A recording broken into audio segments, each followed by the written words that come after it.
Welcome to the Creative Play and Podcast Network. Join us as we share our favorite RPGs, one-shot games, tabletop games, reviews, and convention panels. Sit back and enjoy the show.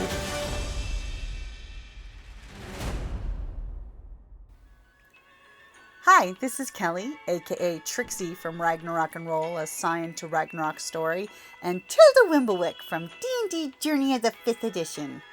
First off, I would just like to say thank you to everyone for listening to our varied adventures, as well as for rating us on iTunes and rpgpodcast.com.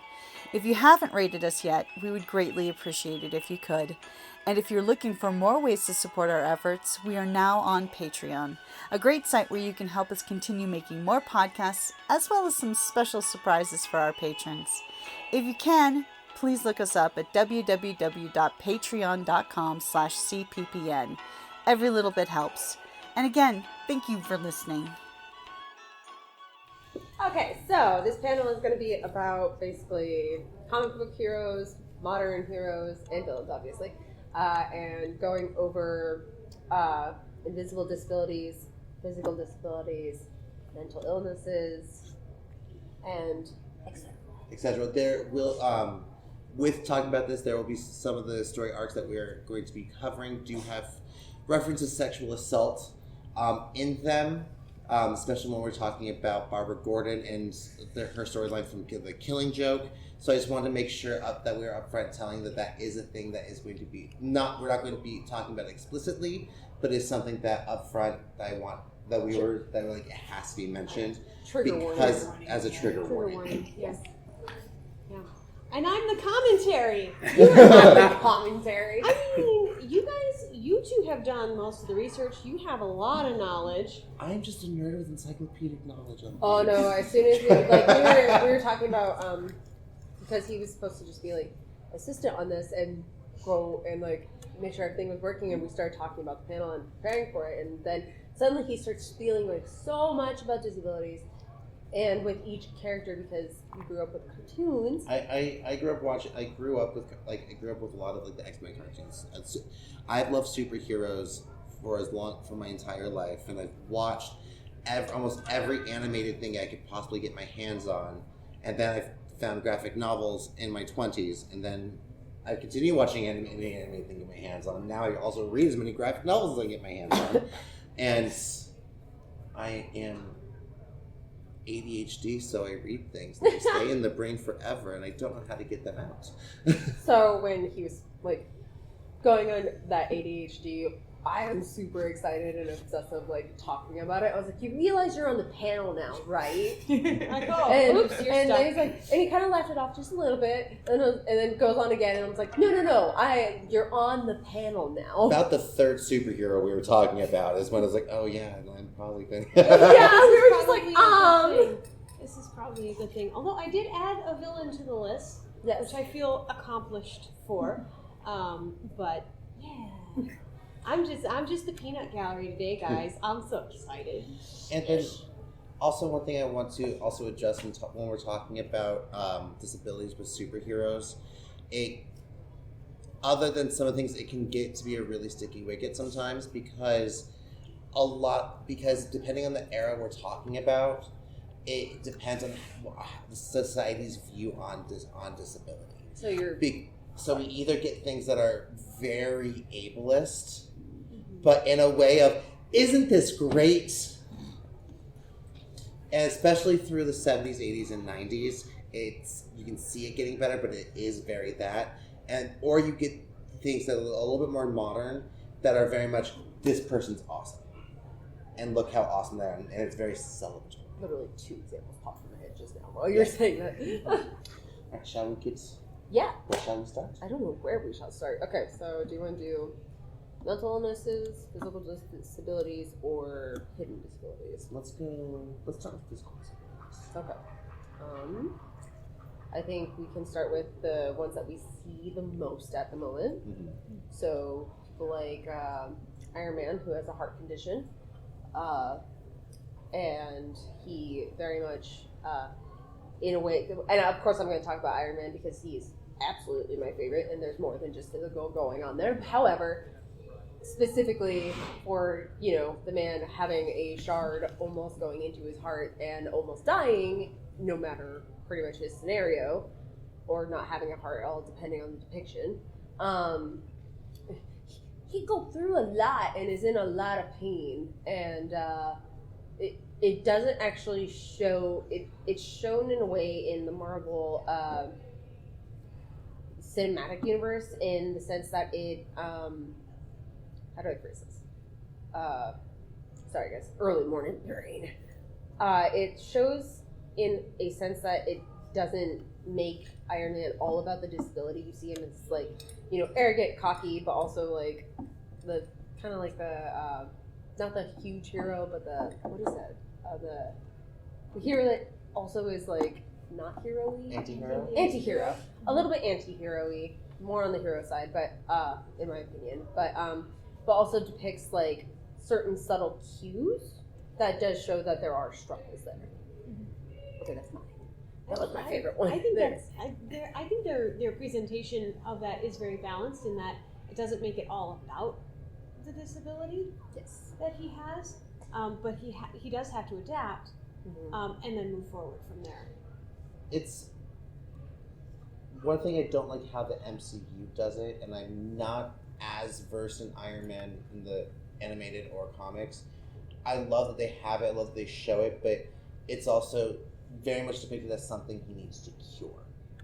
I can see that. Yeah. And okay. Yeah. so where I like it definitely. that it is very subtle of him treating it and living with it. That's one thing I'm not the hugest fan of, is when media goes, okay, we have this thing, let's cure it. They did that in the third film, didn't they? Yeah, they cured it in the at the third end of film. the third film, he had surgery to have the shards And removed. that's, I love, and like, it's one thing like with Star Trek, I love Star Trek with all of my heart. There have been so many lines in Star Trek that's like, oh, this person with a disability, Geordi's a really great example of that, because like, yes, there's the visor that helps him, then later he gets bionic eyes. He gets eye implants, so he effectively cures his blindness. That is the thing. Also in Supernatural, Yeah. one of my favorite series is Supernatural, and that's, you know, getting through villains, whatever. If you know of Supernatural, there is a person that is like a father figure to the main characters, and he becomes paraplegic. And they make it to where he is so into suicidal ideation that he pretty much tries to kill himself and doesn't think he can go on, doesn't think he can hunt ghosts and monsters anymore or do anything. And then by the end of that season, they actually have him cured by making a pact with the demon. And it's... Because that's how, Yeah. that's how you cure, you know, that y'all. You know, Yeah, these are like... we're taking her to a crossroads later on today. That's probably something that could be well incorporated, and I think we could talk about that for a good long time. Oh, yeah. Of the issue with how media depicts disabilities and how they're like, you know, either you're doomed or you're cured. And you can kind of see that in what you were talking about with Sun Spider, Yeah. who embraces the disability and has the spider silks coming out of... Do you know who Sun Spider is? So Sun Spider is a newer addition to the Spider-Verse. She is actually a canonical character within Spider-Man. She started off as a fan creation, which the fact that someone made a fan creation of themselves and it became canon is absolutely amazing. I love that. So Sun Spider, the character, lives with Ehlers-Danlos syndrome. So she has EDS. In the comics, she is depicted with multiple mobility aids, wheelchair, crutches, a few different things. But when she is in her hero persona of Sun Spider, she uses crutches, and her crutches are her web slingers. Oh my god, that's so... Which is such a really great and, in my opinion, amazing form of actually showing and celebrating this disability, because it's not something that she needs to cure, because we don't need to cure it. You know, it's everyone is everyone. I'm not sure celebrating would be the right word. Or- as much as like embracing Embracing. what has happened. Embracing Early morning is fun. early morning. I know. Hey, this is why we're here. Discussion. ADHD moment. I did just realize something. Do you know probably the reason Sun Spider is such a well-developed character in terms of the adaptive ways that she does what she does is because she was designed by somebody who It was a fan has creation. it. Yep. It was a fan creation, so it was a personification of herself and how she could be a part of the Spider-Verse. And that's why she's so well developed as a character, is because she was built by somebody who lives with it. And that's actually something that's happening more and more in a lot of media with depiction of disability. You're starting to see more people who have these conditions, who are living with these conditions, writing for these things, writing the books, writing the graphic novels in writing rooms, on shows, going, no, let's not do that. This is how we actually live with this. Let's actually show it. And they show it in a way that furthers a conversation. I'm going to hop to the other spectrum of that really quick, if that's okay. Go for it. And because the other one that a lot of people bring up when we talk about disabilities in comics is the Killing Joke. I am not an Alan Moore fan. I'm just going to put this out right now. I think, honestly, most Alan Moore comics are the most edgelordy things on the planet. But in the Killing Joke is when Barbara Gordon, who is the current Batgirl, has a traumatic spinal injury and turns into Oracle, who is a wheelchair user, information source for Batman and a hero within her own right. The reason why I say it's the other end of that spectrum is because the depiction of her abuse, because the Joker shows up at her house, beats the crap out of her, and sexually assaults her. And that's how she got her injuries. And it is a way, to me, it's almost akin to them fridging her. Because it was a way to shock the audience into knowing how bad the Joker was. As not like we didn't know beforehand. Yeah. And so it was a way so they could have honestly left it out. They could have left it out of the Killing Joke entirely, and it would have been the same. I feel like there was a way to make Barbara Gordon disabled and empower it, and not bring in trigger warning sexual assault aspect. I mean, that's the first thing he does, right? She walks up to the door and he shoots her through the door. He shoots her through the door. So they could have just been They could have ended That's there. literally how it could have ended. It didn't make it that dramatic. And this is one of those ones at the time era that it was written is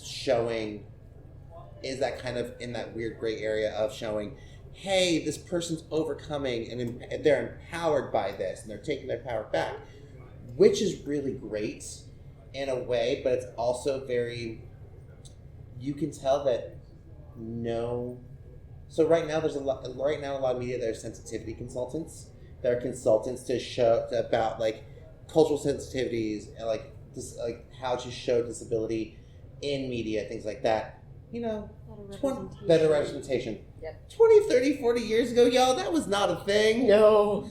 And so a lot of times writing rooms were filled with a whole bunch of usually able-bodied, usually white men. Yep. And trying to write for disabled people and women, and that's why we get some really, I say, well-meaning but things.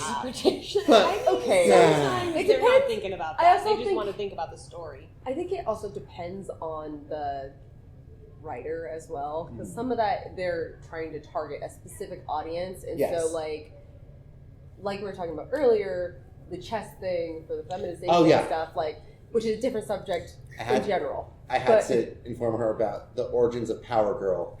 Who just okay. I was like, the people in the audience who you guys know, Yeah. So anything rogue. I do like the fact that they did have it changed to I feel like it would have been correct me if I'm wrong, or question wise, did they have her go through a phase of anger or like upset during this? Not really.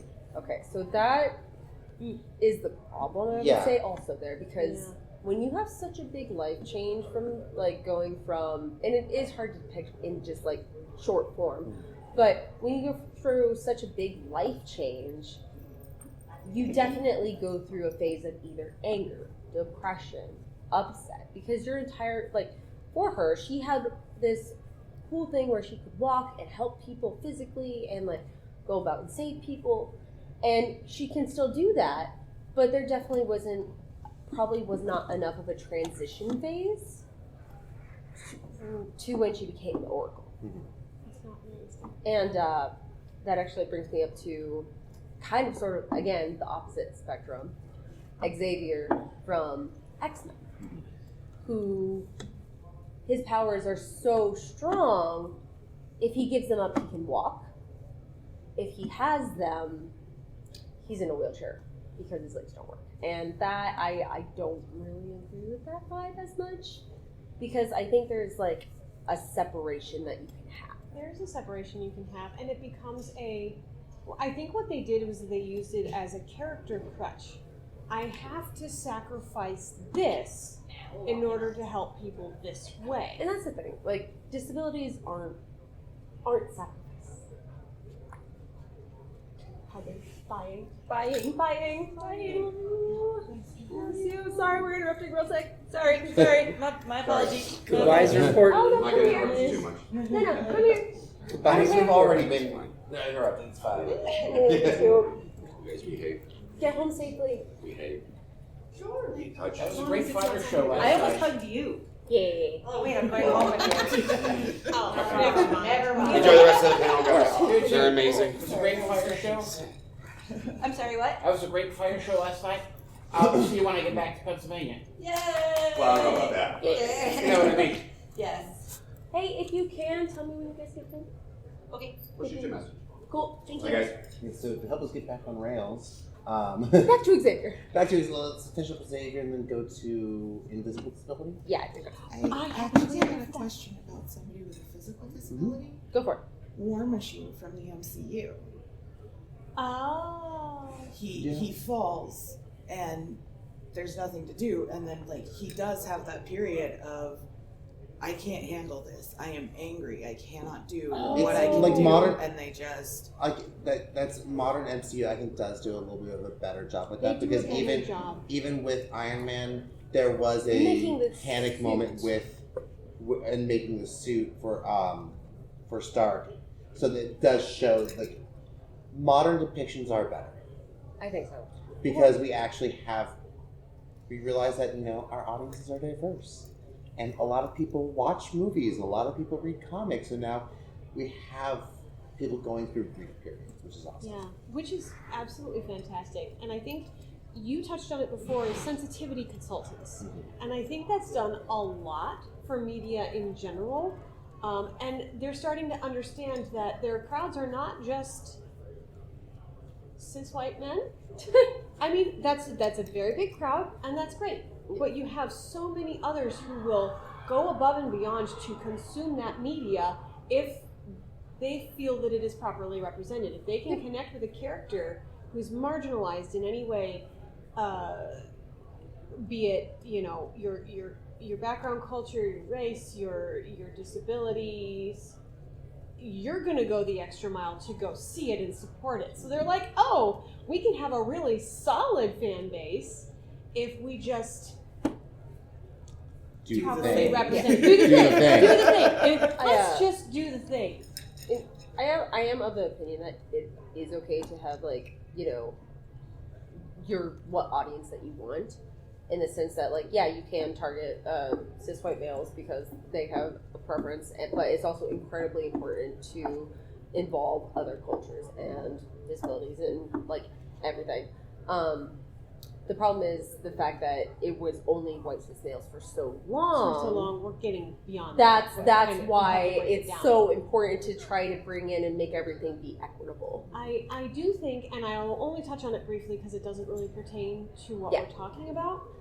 I do believe that has necessitated a little bit of changing the race or culture of certain characters when they can get away with it to forward the proper representation movement, and then you have the issue of certain fans going like, it shouldn't be like this.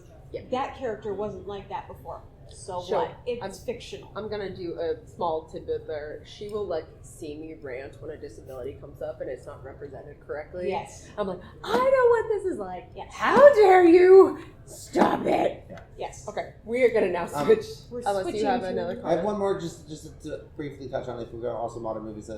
A modern not great depiction, in my opinion, is with the newer Shazam movies, with one of the characters who is a crutches user, but when he's powered, he flies. He's fully able-bodied, and so he wants to spend more and more time powered because of that. And they actually they kind of just skate over it and make it a little bit of a joke.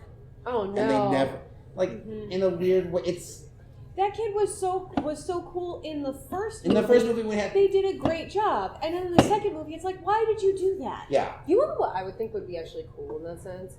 What if, your you got superpowers, right? You also have a disability. But those superpowers are a little bit manipulated, because of your disability. For example, what if his flying was off and he had problems doing flying because of the disability? See, that's why we need sensitivity consultants. Yeah. That's why we need consultants. This idea. Because It shows that, yes, your disability still has an effect, and you get to, kind of adapt to that scenario now that you have more things going on. Yeah. And that would have been interesting. But we all know, most likely Hollywood, things like that, they don't go for the interesting, they go for the easy. Yeah. They go for the most easily read, the most easily translated. And I also, sorry, I Go didn't ahead. mean to interrupt. Hi. I also, that actor was in the It movies and was dealing with the inhaler a lot too. I mean, at that point we found out that wasn't real, but Yeah. I think I've seen him portray at least two people that are just, I haven't seen him do anything. that's the thing in Hollywood. They like finding people who can do, and that's across the board for anything in the marginalized group. They find people who can do it, who are able-bodied, and they don't think of, there might be people within that community who are actors. I have an exception that goes actually into the next category of invisible disabilities. Echo from, she has her own miniseries now, I think. She does have her own miniseries. Daredevil. Daredevil, yeah. I know she's a marginalized group, she's indigenous, she's an amputee, and she's deaf. The actress who plays Echo is deaf. And also, I believe, Yes, she's both. yeah, She was the absolute perfect fit. she's an absolute for- perfect fit. for Echo. I just want to also take a little bit of time with Yeah. deafness and disability, because that is also depending on who you talk to, and I have friends who are within the deaf community. I am not in the deaf community, so I want to say that right now. Because there are hearing people who are in the deaf community. A lot of times they're interpreters, things like that, where it is personal from person to person, as if for the identifier as disabled. Disabled, yeah. And a lot of people in the deaf community, because the deaf community is a community within themselves with their own language, and literally it's a full different language. ASL is not signed English. It's a full different language. It's actually more akin to French. And they are a community within themselves. So a lot of them don't take the moniker of disabled because of the fact that they have their own culture, they have their own language, they have their own things where there are cities that are almost fully deaf. Like Rochester, New York is a really good example of that. So I just wanted to give that little disclaimer. That's an excellent disclaimer, because that kind of hits that gray area. Oh, did you have any? I was just wondering if that was the same with blindness, because they do have. I mean, Braille is kind of. Not quite It's this. not apples and apples. It's not. Yeah, it's not. It's Braille is more of coded English. Yeah. ASL actually is full different grammar structures. Right. And you can sign things in ASL that don't translate into English, and English doesn't always translate into ASL though. So that's when I say it's a fully different. It is a fully, and that's a really good distinction between something that's encoded English versus a full different language. Yeah, Braille is basically touching and trying to figure out letters and It's a conversation, touchable alphabet, yeah. which is mostly the English language. Yeah. I just wasn't sure if they also had like a separate community. Not that I'm aware, not That'd be that I'm aware of, or as deeply rooted. Yeah. Because the deaf community is extremely deeply rooted. And I do want to. Oh. I think also it's kind of that root line of the forms of deafness that have created this culture tend to be hereditary. Mm-hmm. So you'll have two deaf parents, and they can have kiddos that are either hearing or deaf. You know, but it's also that gray area of you can become deaf. So do you identify that as a disability, or is it just shifting over into a different culture? So I think that's a really good gray area. And in that culture, there's also differences in that. There's cultural differences in those as well. Okay, so I don't Back know. to topic, sorry. Yeah, no, you're fine. I don't know. If Meanwhile, in the city. Technically, I don't know if this is physical or invisible with blindness. I would say it's a little bit of both depending on how bad it is. However, I did want to touch on Daredevil real quick in the sense that I kind of love the way they do that because they enhance something that actually happens with people that lose their senses.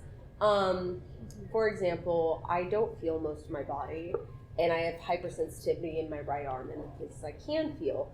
I can smell things a lot better than I used to be able to. I can hear a lot better than I used to be able to. My eyes are finally going, but they used to be really, really good.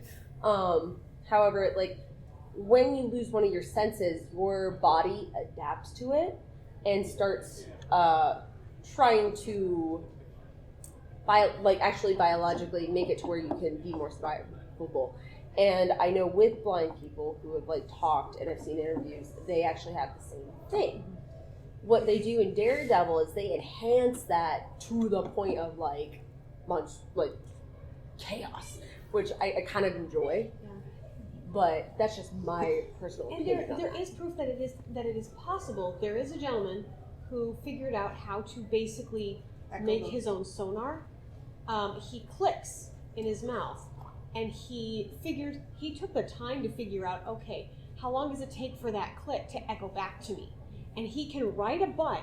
He's 100% blind. He can ride a bike through an obstacle course at a fair clip and not run into a single thing because he has super hearing, and he took the time to develop that skill as part of his adaptability. And I think Daredevil is also one of those ones that, honestly, I haven't read all the Daredevil comics. I am passing familiar with Daredevil, where from what I've seen in almost every iteration, what I like about Daredevil is the fact that it was been written as embracing the disability and showing how how humans can adapt, even though he had a little bit more to that because there was the whole chemical school in the eyes, but showing the adaptability of that and not being like, oh, this poor guy had a thing and he's an inspiration. Okay, mental now. Let's go mental. Okay, I would say my biggest starter point introduction on this is you see a lot of villains with like dramatized illnesses, mental illnesses, more so than you see in heroes. And so I don't necessarily agree with that because it gives a stigmatism of how mental illnesses are problematic. Mental illnesses create villainy. And that's not true. And you see that with like schizophrenia, how obviously there's scenarios where you can manage that with medication and things like that. And it depends on, obviously. So I have... Batman. Yes. Back I was about to ask y'all. We're about to go over We this. were about to address that because if I say Arkham Asylum, everyone knows Arkham Asylum. If I say Bloodhaven, how many of you guys know about Bloodhaven Penitentiary? Because Bloodhaven Penitentiary is the jail in Gotham. And It is the jail where Arkham, Is everyone the knows, asylum. yeah. knows Arkham is the asylum. So I have two counterparts to what you were saying, and it shows it. Iron Man, we're going to circle back to Iron Man. He has some mental stuff going on there. Anxiety and alcoholism. No. Anxiety, alcoholism, and there's PTSD, one other yes. one where his ego is Oh, it's narcissism. Narcissism. He's a narcissist. He's working on it throughout the MCU universe, but he starts out as absolutely a narcissist. Also, okay, hang on. Dang it. But it's also And the other one, the schizophrenia, is there is a hero with schizophrenia. Moon Knight with DID. Yes. Yes. Moon Knight has DID. I'm sorry, not schizophrenia, DID. DID. That is my Schizophrenia and DID are two very different things. And also saying DID is identity disorder. Yes. Differential identity disorder. Differential identity disorder. Used to also be called multiple personality syndrome. But you do definitely see like Yes. most of the time Most you do of the see time. the mental illnesses are the villains. But what you also see, you don't really realize what the heroes are going through because they're depicted as so powerful and like that they can get through They're anything. overcoming, And where they're the overcoming, villains are like, even though oh you no, have, you like- succumbed to this. Even though you have like, and they do touch on it, I don't think enough, but like with Captain America who wakes up in a different century. Oh yeah. Newer Basically- Captain America deals with it a little bit more. Yeah. Older Captain America fully did No. not. There was And- no such thing as PTSD. And while back this then. is while he's also like completely changed from his own time, Yeah. he also is dealing with PTSD from losing his best friend that he thinks is dead. Yeah. The love of his life being with Alzheimer's. Yeah. Like his whole world is just rocked. Yeah. And you kind of like you want to admire it, but at the same time, it's not realistically It's- presented. Also, it's presented as a good on you, you overcame. Yeah. It's one of those ones where, as we were talking earlier about either they're villains or they're cured. Yeah. And like with a lot of those things, like I live with general anxiety disorder, major depressive disorder, and ADHD. Those are debilitating, but there is no cure. There's no magic. I'm a good guy, so now my brain makes the right chemicals. Dear Lord, if that was the actual thing, I will start Sign me up. vigilantism now. Sign me up. Captain Britain. Oh. Alcoholic. Yeah. Okay. Yeah. But the heroes that the heroes that we see with Being disabilities, with mental disabilities, are a little bit newer, and also it's still like overcoming something, or they're an anti-hero, where it's a lot more villains are thrown into asylums, Yeah. which does really harken back to to the early 1900s, where you were just undesirable. Let's put you into an asylum. I also So- feel like DC plays with the mental illness stuff a lot more than Marvel, though. And I that's- would agree with that. Yeah. And I blame them. I don't like Alan Moore. I'm sorry. If you like Alan Moore, great for you. Yeah, which Because is it's like there are so many problems with that story. way too many. Because he was too Sucks as grimdark, Ivy came in. and it was very much like everyone was an insane criminal, and So I would like to further that point. I feel also as though DC does this especially. They don't put labels on the mental illness. You just have a character who turns into a villain because of yada yada yada. you have sane and insane, You have and sane those are and only two insane. things. So here's an example. I'm gonna bring up body dysphoria, I got one too after you. yeah, there are two characters who end up with body dysphoria. Two-Face, for obvious That reasons. was the one I was thinking. I will leave that one to you. No, you're fine. The one that I am particularly fascinated with is Clayface. Mm-hmm. Clayface wasn't originally. He didn't intend to be a villain. he was an actor, and he wanted his face to be pretty for as long as possible. So he started putting creams on his face, and he started getting obsessive over his appearance, and he kept using more stuff, and he kept using more stuff, and it destroyed his body. And he became the thing that he feared the most, which was he became a body dysphoria.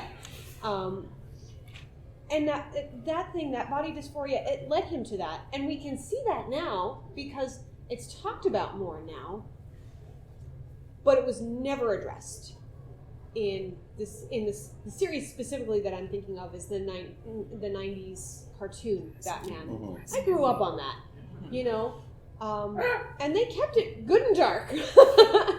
I will disagree that the 90s Batman, I would not consider to be grimdark because it did have an underlayer of hope to it. I didn't That mean was necessarily obviously, yeah. grimdark, but it was like if you compare the 90s cartoons to the cartoons that kiddos watch today. Oh, it's dark. Yeah. Oh, dark.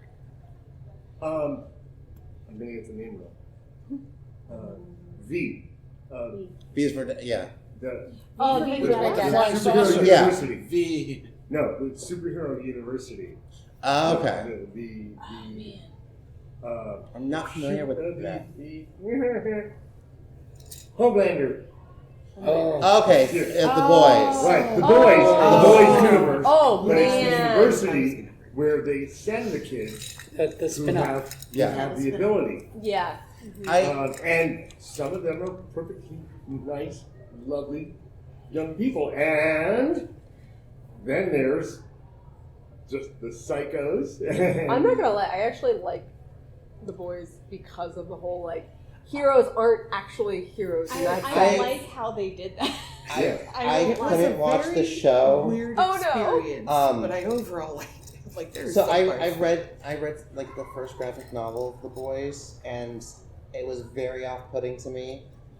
Oh, because extremely. But it's extremely off-putting because the way, once again, they depicted a lot of things. It was depicting things to like a 12-year-old boy and saying this is bad, but not actually saying why it's bad. Okay, Yeah. I can see it. And then like, they don't seeing it- refer to them as heroes, they say Sus. Yeah. You've got special abilities, but that And doesn't then make you a hero. when I tried watching the show, it was very much like within the first 20 minutes of the show, there is depiction of sexual assault Yeah. in it, and I was like, I can't. It has to. You have to be like It has a to little like bit of that. so. like, The Boys I just don't have get some trigger really warning on that. great examples of it. I can't personally talk on it because of the fact that it's really hard to watch. It's It hard. is. It was hard. It's hard to read as well. The graphic novel is so much worse than the show.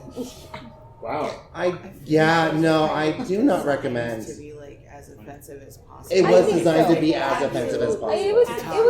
I think it was designed to make you rethink a bit too about like heroes. It was also designed to be as like In your face. in your face. Yeah. It was. It's very juvenile.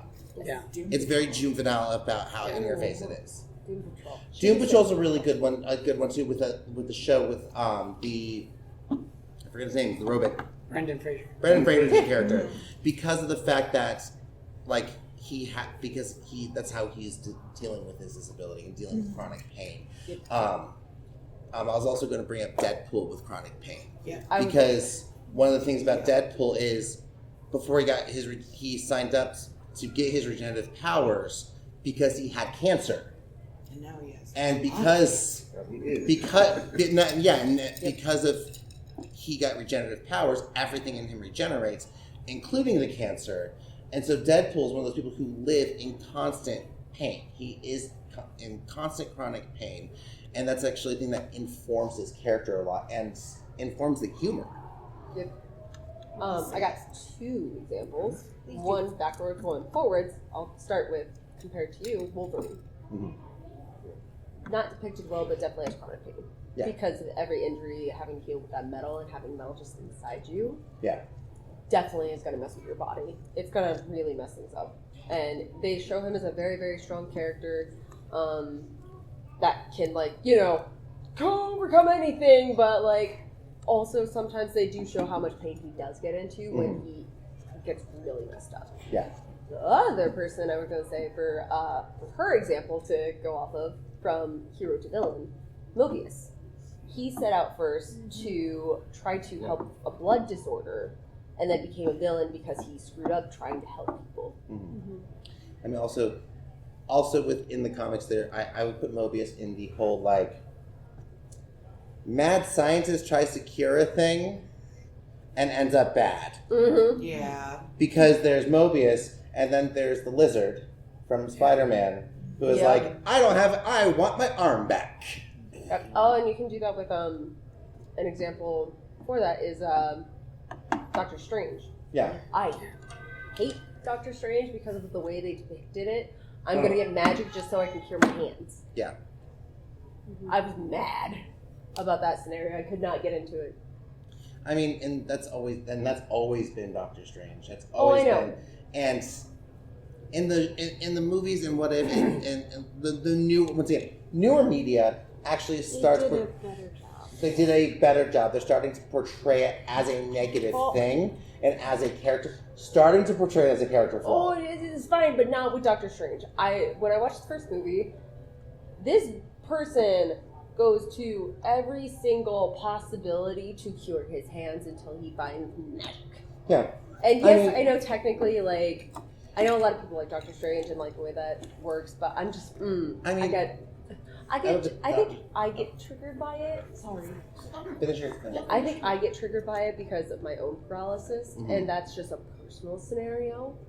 But having a person go like, oh no, I got into a car accident, and that's the Marvel cinematic version, and going suddenly to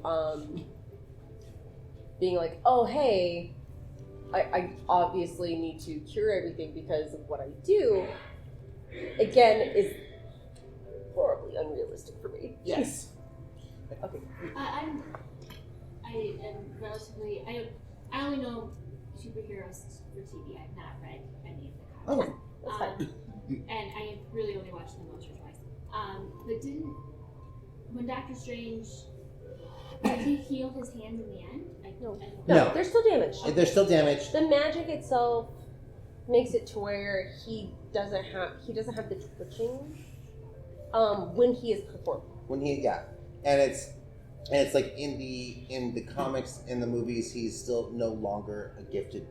He no longer gains his ability to do surgery again. Yeah. And so me, as someone who is able-bodied, that if something were to happen to me physically, I probably would try every single thing possible to get back to my normal, because he felt he was on top of the world, and but in that case, it's using a disability to teach the abled person, like, we're going to make this abled person disabled to teach him a lesson. And then we're taking the person from able to disabled to abled, because then, like, yes, now, if they he was here, they dropped him to here, and then they made him up here because of magic, so he's like now super able. Now, if they had done it in a way where the magic still affected his disability, or if there was still shaking, or if there's still a problem, I would have been a lot more cool. You're overcoming it, you're doing something else that's helping, and you can do something else. And yes, he can do something else now. However, they put him so high up that it just erased his disability. So they don't show enough of his daily, like, it, not a struggle. I feel the everyday life of living with that. They don't show him. They don't show the damage to his hands. They're inconsistent. I think that would be superb. I would love that. Doctor Strange making himself tea. Like, if they actually show a tremor. Yeah. Like when he's having tea it wouldn't take much. They're inconsistent. There's no tremors. There's no tremors. There's no after effects. They forget. There's no gray area of, was he cured or is he still living? There's no you don't resolution. Depending, like, if you really stare at his hands in certain scenes, his hands do shake, but it's just like you said. And they show scars. That's also the actor being very good. Yeah. That is, oh, That's not Cumberbatch. That's very much so. Let's not See, call Cumberbatch that good. I mean, he's I- good in certain things. No, we'll duel. No. We will also Okay. duel. I have a thing though. Here's the thing that bothers me about Doctor Strange is they minimize. They minimize on the main character. There is one glowing point that I really liked in the film, which is when he was at one of his highest points of frustration trying to learn the magic, his master told him, look, it's not about the shape of your hands, it's about the intention. And she shows off one of the other students who has lost one of his hands. He has no hand to gesture with, and he can still do magic. Yep. But they didn't embrace that through the rest of the film. It was just this one glowing moment of thank you for showing that adaptability works. But never mind, we're just gonna go, we're gonna keep going with the original intention here. And then it's So just not shown enough. So back to your question. It's the yes, they should it's like the example said. If something happened to you, you would do everything you possibly could within there. But the fact that they don't show after he found his solution the after effects of him still living with it. Yeah, because he wasn't cured. But he kind of was. Anyway, Yeah. Hawkeye. Yeah, Hawkeye. Hawkeye, honestly, Hawkeye, the new Hawkeye, I love, and once again, really does show hard of hearing in a very good. Stop it.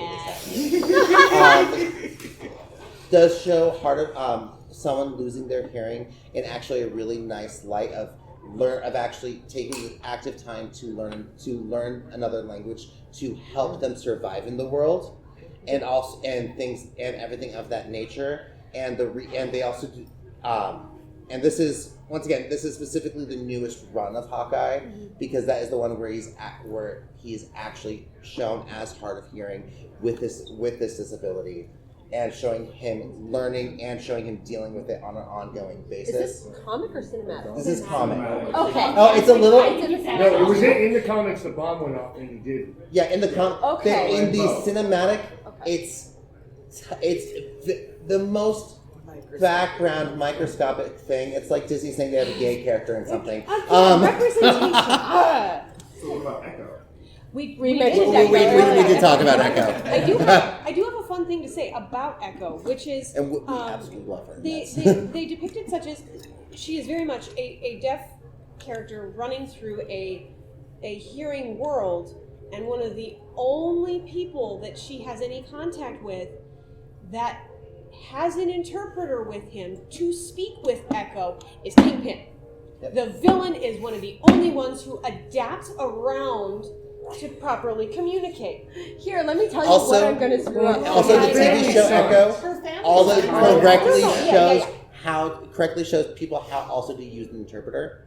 A lot of times when you see deaf characters and they're using an interpreter, they show incorrectly how to use an interpreter. I just have to say, it's one of my favorite things about it is they show correctly how you're supposed to utilize an interpreter. And I may have misspoke because I didn't Yeah, I was actually like- watch the whole series. I was like, Tony, so you I have a apologize. comment. It's just that, like, even Echo makes the point. It's like, you're one of the most important people in my life, and you didn't take the time to learn how to sign. Yeah. It's her family. Thank you. Okay. And you That just was- hired an interpreter He did get a high-tech device. at the end. contact. And But yeah. That's the thing about devices that interpret ASL that I have a hard time with, because once again, one of my best friends is an ASL interpreter. I have and it's like I do have deaf friends, and that sounds really awful, but I am not in the deaf community. I am just adjacent to it. Is any devices that actually, like, there was big gloves that interpret ASL and things that help interpret ASL. It's showing interpreting English to English, and there's a lot of ASL that is nuanced facial. It's like nuanced facial expressions, nuanced body language. It's very small, very slight, and so it would be really hard to program an AI to know what a slight eyebrow twitch could mean. It's really hard to know that shifting from here to here is a difference of either time personage, because this could be two people, this can be time, this could be a different location. There's so much nuance in the language itself that anytime they show a technology, I love the interaction on Echo saying you didn't learn my language, and then his thing is I'll just get technology. I think honestly, for him not learning the language, him having an interpreter is the best suggestion, the best situation. And in that case, it's her going, "You're not joining my culture. You decided not to join me and participate in my culture when I've wanted you to, because you're family to me. But you are keeping your culture separate from mine." And I lost mine. Yeah. With the interpreter. Yeah. I was like, "You did not do that." Yeah. The ethics with some of the interpreter, not great, but actually one of the best interactions on how to use an interpreter with a deaf individual. Letting you guys know, if you're ever in a situation where you're talking to someone and if they're speaking ASL and they're talking to an interpreter, don't address the interpreter. Ever.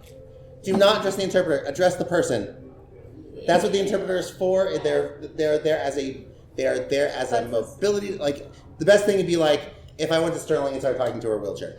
Or when you're The subtitles. The subtitles. A good reference for that as well is sometimes when I am with Marlene and we're together. Marlene is addressed about me, and I'm not talking to. So it has to be a redirect of, "She's right here. I'm right here. Talk to me. She's right I'm there. 8 foot tall, but I'm still here." Since I was saying, but I want to bring the point of telling you how to use an interpreter, since I said that there's good ways and bad ways to use one. Okay, I do gotta say, Are we at time? we're at 10:59, so questions and comments is where we're at. So I can just go on a few days on this. Adjacent to sign language, I don't know if you guys ever watched The Expanse, but they like how they adapted sign language when they're out in spacesuits, because light cuts off, you have to communicate somehow. I'm excited. The Expanse did a lot of things very well and very correctly, especially with.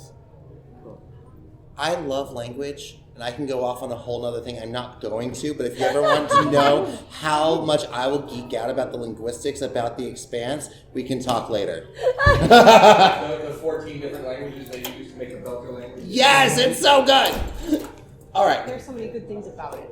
I just found it really interesting, though, the practical use. Even though no one had a disability per se, it was just, hey, you can use this form of communication. There's a lot of things that we use in everyday life now that we have gotten from different disabled communities that are amazing advantages that we don't the US think military of. In the field has I'm going to call it ASL shorthand, but I mean there are a number The biggest one, of thanks to the deaf community, communications that are done silently. The biggest thing, thanks to the deaf community, that we all use every day in this room, that has furthered the way we communicate, is texting. Yeah, if you send a text to anyone, you should thank the deaf community for pushing for that and having it be something that was an accessibility thing for one group of people that everyone has embraced.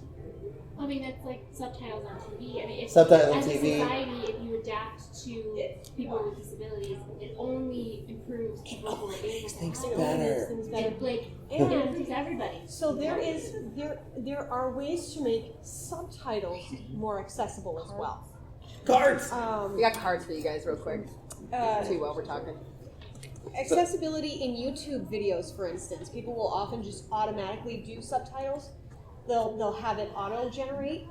Not the greatest. That's not entirely accessible. That's not entirely accepting. Having subtitles ingrained in the video so that it's your script, it's your interpretation of your language, is one of the best ways that you can include the deaf community in your content. And almost nobody does it, but you can tell when they do, because they'll be able to put the subtitles somewhere where it's kind of out of the way, but it's always there for reference. And it's not a choice. It's in the video. So the cards I'm handing out is to the Asgardians community on Facebook. We actually have a really great community that these two of the past year have fostered that is absolutely amazing, and there's a full discussion and discourse, and also needing to rant about things and ask questions. That's a disability resource where it's kind of everyone banding together and being like, hey, does anyone know this? And how I can do this, how I can do that, X, Y, Z, or oh my God, Yeah, we